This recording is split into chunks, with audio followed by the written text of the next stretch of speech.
What if someone vanished, only to be found in a suitcase? Welcome back to the channel. Today's story begins like so many others in the world of social media, bright, promising, and full of life, but ends in a way that is almost impossible to comprehend.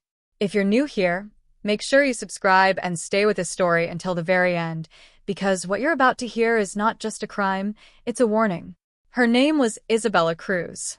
To the outside world, she was everything people aspire to be in the digital age. Young, charismatic, endlessly creative.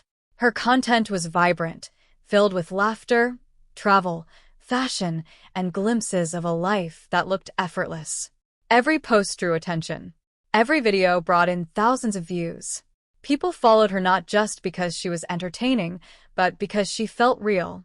She spoke directly to her audience, shared pieces of her daily life, and built something that looked genuine. But what most people didn't realize was that the very thing that made her visible also made her vulnerable. Behind the scenes, Isabella's life was far more complicated than her audience could see. The pressure to maintain relevance never stopped. Messages poured in constantly, some supportive, some invasive, some crossing lines that shouldn't have been crossed. It's easy to forget that visibility comes at a cost. And sometimes, that cost is far greater than anyone expects. On the morning of her disappearance, nothing seemed out of place. She woke up, checked her phone, scrolled through comments, and responded to messages like she always did.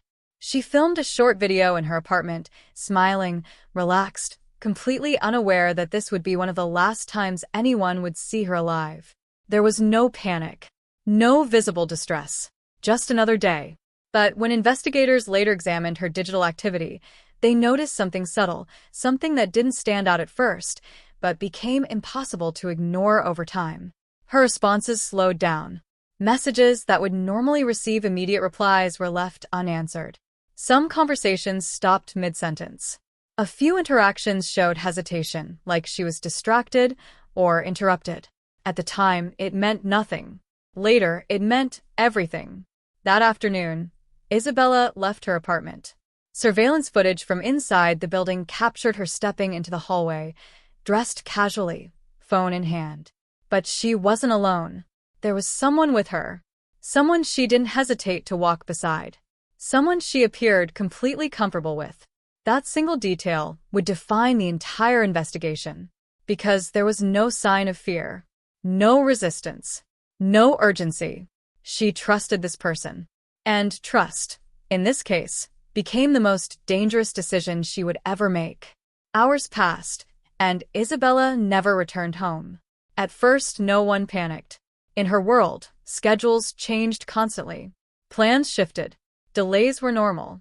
But as evening turned into night, concern began to grow. Calls went unanswered. Messages remained unread. Her social media went quiet, unusually quiet.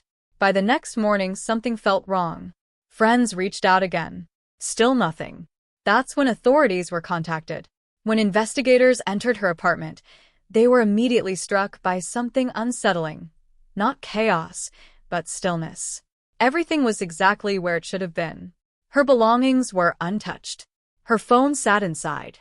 There were no signs of forced entry. No indication of a struggle. It didn't look like a crime scene. It looked like someone had simply vanished. But people don't disappear without leaving traces. And that's where the investigation began. The first step was digital reconstruction. In modern investigations, data often speaks louder than physical evidence. Every message, every login, every movement tracked through devices creates a timeline that can't easily be erased. Investigators pulled her phone records, social media activity, and email logs. They began mapping out her last known movements minute by minute. At first, the timeline seemed ordinary, but then the inconsistencies started to appear. Locations didn't align perfectly with witness statements. Certain activities appeared at times they shouldn't have. There were small gaps, brief moments where her digital presence simply disappeared. Those gaps became the focus. Because in an otherwise continuous stream of data, silence can be just as revealing as activity. Surveillance footage provided the next breakthrough. Cameras from nearby buildings, streets, and entrances were collected and analyzed. Investigators watched hours of footage, scanning for anything unusual. And then they saw it again. Isabella, walking with the same individual from earlier. The two moved through a nearby area, their pace steady, their behavior calm. Nothing about it suggested anything was wrong, until the footage ended. She was never seen again after that moment. But the other person was. Hours later, alone. That detail shifted the entire direction of the case. Now, investigators weren't just searching for a missing person. They were building a timeline around a suspect. While the search continued, days passed with no sign of Isabella. Public concern began to grow. Her followers noticed the silence. Comments flooded her pages, asking where she was. Speculation began, but no one could have predicted what would come next. 2 days later, a worker near a storage facility made a call that would change everything. There was a suitcase, abandoned, out of place, and unusually heavy. When authorities arrived, there was an immediate sense that something wasn't right. The location itself was quiet, isolated, not somewhere you would expect to find something like this. The suitcase showed signs of wear, but nothing immediately obvious from the outside.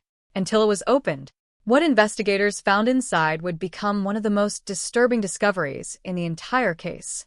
Isabella Cruz, folded into a space far too small, hidden away as if someone had intended for her never to be found. The atmosphere changed instantly. This was no longer a search. It was a homicide investigation. Forensic teams moved quickly. The scene was secured. Every inch of the area was documented. The suitcase itself became the primary piece of evidence. And it began to tell a story, not through words, but through details. The position of her body, the condition of the interior, the lack of external disturbance. Nothing about it suggested panic. Everything suggested control. The forensic examination revealed injuries consistent with blunt force trauma. Enough to incapacitate, but not immediately fatal. There were also signs of suffocation. And when analysts combined those findings with time-of-death estimates, a deeply disturbing possibility emerged. Isabella may have still been alive when she was placed inside the suitcase. That conclusion changed everything. It transformed the case from tragic to horrifying. Back at her apartment, investigators conducted a second, more detailed forensic sweep. Under normal lighting, nothing stood out. But under ultraviolet analysis, a different reality appeared. Cleaning agents, residue patterns, subtle traces of something that had been deliberately removed. Someone had tried to erase what happened there, and they had done it carefully, but not perfectly, because forensic science doesn't rely on what's visible. It relies on what's left behind. Because no matter how carefully someone tries to clean a scene, something always remains. And in this case, what remained would begin to unravel everything. Investigators focused on microscopic traces, particles invisible to the naked eye. Fibers, residues, and patterns left behind by movement and contact. The kind of evidence that doesn't lie, doesn't forget, and cannot be manipulated once it's embedded into a surface. Inside Isabella's apartment, they found faint transfer marks, subtle abrasions along the floor, consistent with something heavy being dragged. Not obvious, not chaotic, but deliberate, controlled. There were also traces of fabric fibers that did not belong to anything in her home. These fibers would later become critical because they matched the interior lining of the suitcase, where her body was discovered. That connection was undeniable, which meant one thing. The crime didn't just end at the suitcase. It started inside her apartment. Digital forensics continued to deepen the timeline. Her devices revealed something even more unsettling: activity after the estimated time of death. Messages had been opened. Some had been deleted. Login attempts were recorded from locations that didn't match her usual behavior. Someone had accessed her accounts, not to communicate but to control the narrative. Investigators reconstructed the sequence using metadata. Even though certain messages had been erased, timestamps still existed. Access logs still existed. Device IDs still existed. And when those elements were aligned, they pointed to a single device, one that had been in proximity to Isabella on the day she disappeared. The same person seen in the surveillance footage. By now, The investigation had moved beyond suspicion. It was becoming a detailed reconstruction of intent. This wasn't a spontaneous act. It was calculated. The suspect's movements were mapped using a combination of surveillance cameras, GPS pings from mobile towers, and vehicle tracking data. And the pattern that emerged was chilling. There were deliberate gaps, moments where the individual avoided cameras, took indirect routes, or paused in areas with minimal visibility. It suggested awareness, not just of the environment but of being watched. At the same time, financial records began to reveal inconsistencies. Transactions appeared that didn't align with the suspect's typical behavior. Purchases of items that suddenly made sense in the context of the crime, cleaning supplies, materials that could be used for transport, and payments made in cash to avoid traceability.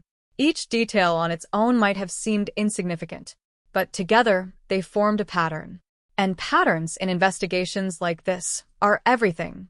Witness statements added another layer. Neighbors reported hearing faint disturbances during the time frame investigators were focusing on. Nothing loud enough to cause immediate alarm, but enough to register as unusual in hindsight. A brief sound. Movement at an odd hour. The kind of detail people forget until they realize it matters. One witness recalled seeing someone leaving the building later than usual, carrying something bulky. At the time, it didn't raise suspicion.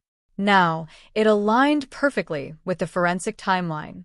Everything was beginning to converge. The physical evidence, the digital footprint, the human observations, all pointing in the same direction. When investigators brought the suspect in for questioning, the tone of the case shifted again. At first, the responses were composed, controlled, carefully structured. There was an attempt to maintain normalcy, to explain movements, justify actions, provide reasons that seemed plausible on the surface. But as the questioning continued, the inconsistencies began to appear. Timelines didn't match. Statements conflicted with recorded data. Details changed when confronted with evidence. And with every contradiction, the narrative began to collapse. What had once seemed like a coherent explanation slowly unraveled into fragments. Investigators pressed further. They presented the surveillance footage, the digital logs, the forensic findings. Each piece placed carefully, methodically, leaving less and less room for denial. And yet, even as the evidence mounted, there was no full confession, only partial acknowledgments, fragments of truth surrounded by attempts to deflect responsibility. But by then, the case no longer depended on words. It was built on evidence. And evidence doesn't need agreement. When the arrest was made, it marked the transition from investigation to prosecution. But for those following the case, it raised even more questions. Why? What could drive someone to plan something so calculated, so controlled, and so disturbing? As prosecutors began building their case, motive became a central focus. And what they uncovered was not a single reason but a convergence of factors. There were personal dynamics, interactions that suggested tension, imbalance, and underlying conflict. There were financial elements, potential gains that could be derived from Isabella's success, her influence, her brand. And there was something else. Control. The need to dominate a situation, to dictate an outcome, to manipulate both reality and perception. It was that last element that seemed to tie everything together. Because this wasn't just about the act itself. It was about managing what came after. The attempt to clean the scene. The manipulation of her digital presence. The calculated disposal of evidence. Every step suggested someone who believed they could outmaneuver the system. But the system, in this case, was built on layers. And each layer reinforced the truth. By the time the trial began, the case had become a comprehensive narrative, one that combined physical science, digital analysis, and human testimony into a single, cohesive story. In court, that story unfolded piece by piece.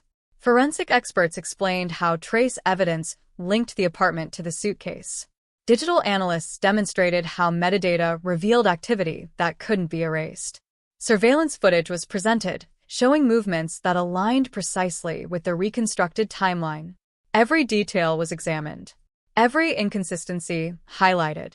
The defense attempted to challenge the methodology, questioning procedures, suggesting alternative interpretations, raising doubts about certainty. But the strength of the case wasn't in any single piece of evidence. It was in the consistency across all of them. Everything pointed in the same direction. And when independent elements align without contradiction, the margin for doubt becomes very small. As the trial progressed, the emotional weight of the case became impossible to ignore. For Isabella's family, every detail was a reminder of loss. For those who had followed her life online, it was a confrontation with reality, the realization that the person they had watched, supported, and admired had faced something unimaginable. And for the broader public, it became a moment of reflection. Because cases like this don't just tell a story about crime. They reveal something deeper about the world we live in.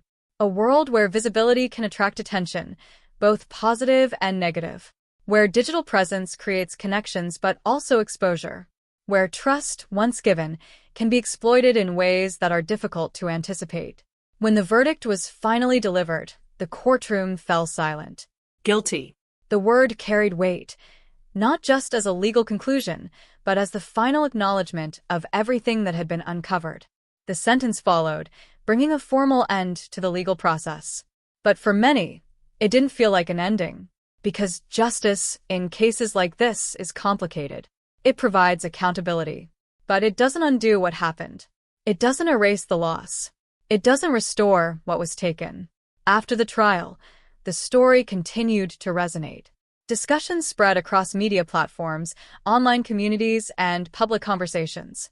People analyzed the case, debated the outcome, reflected on the details. And through all of it, one theme kept emerging: awareness. Because this case highlighted something that often goes unnoticed. The intersection between the digital and physical world. The way online interactions can extend into real-life consequences. The importance of recognizing risks, even in environments that feel familiar. For Isabella's audience, the impact was deeply personal. They had watched her life unfold in real time. And now, they were processing her loss in the same space. Her content remained videos, photos, messages, digital fragments of a life that had been cut short.